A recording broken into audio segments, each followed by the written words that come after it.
Within my watch collection across genres, the Mudman GW-9300 is my go-to watch, as it's just perfect to me in every single way. However, there is another similar G-Shock that is known to be even better in the same areas. So sooner than later, I picked up this highly appraised Mudman G-9000.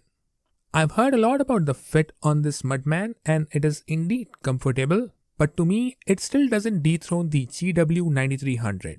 I'm not sure if that's the carbon fiber reinforced straps, as I do not remember these to be that better than the regular resin ones on the international version.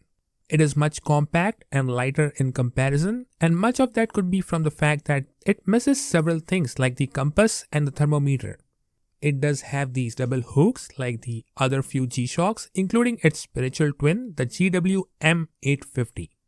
This may be my best display on a G-Shock yet, with this contrast and viewing angles, maybe even better than the G7700.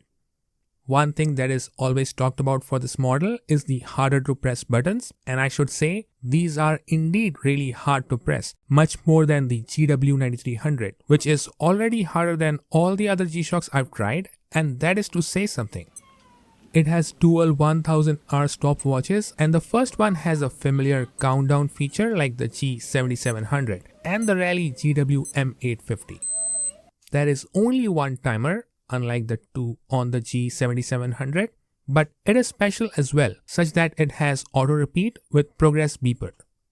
Let's talk about that unique feature that I remember to have seen in only one other G-Shock, but do not seem to remember in which one. That is the dual illumination. It not only illuminates the screen, but also the text outside the screen. This illumination is also longer than usual, and instead of 1.5 and 3 seconds, you can choose between 3 and 5 seconds. There is auto EL backlighting and also flashing alerts that I'm not comfortable with on a watch that does not have solar charging, and the auto EL gets disabled automatically after 6 hours from when it is enabled to preserve battery life. More than the absence of multi-band radio reception, I miss solar charging on this one. I'm also really confused about how much more complex a battery change would be on this one given the extra mud resistance. Overall, it's a nice G-Shock, and maybe I could have appreciated it better had I tried it before experiencing some of my other G-Shocks, to be specific the GW9300 and the G7700.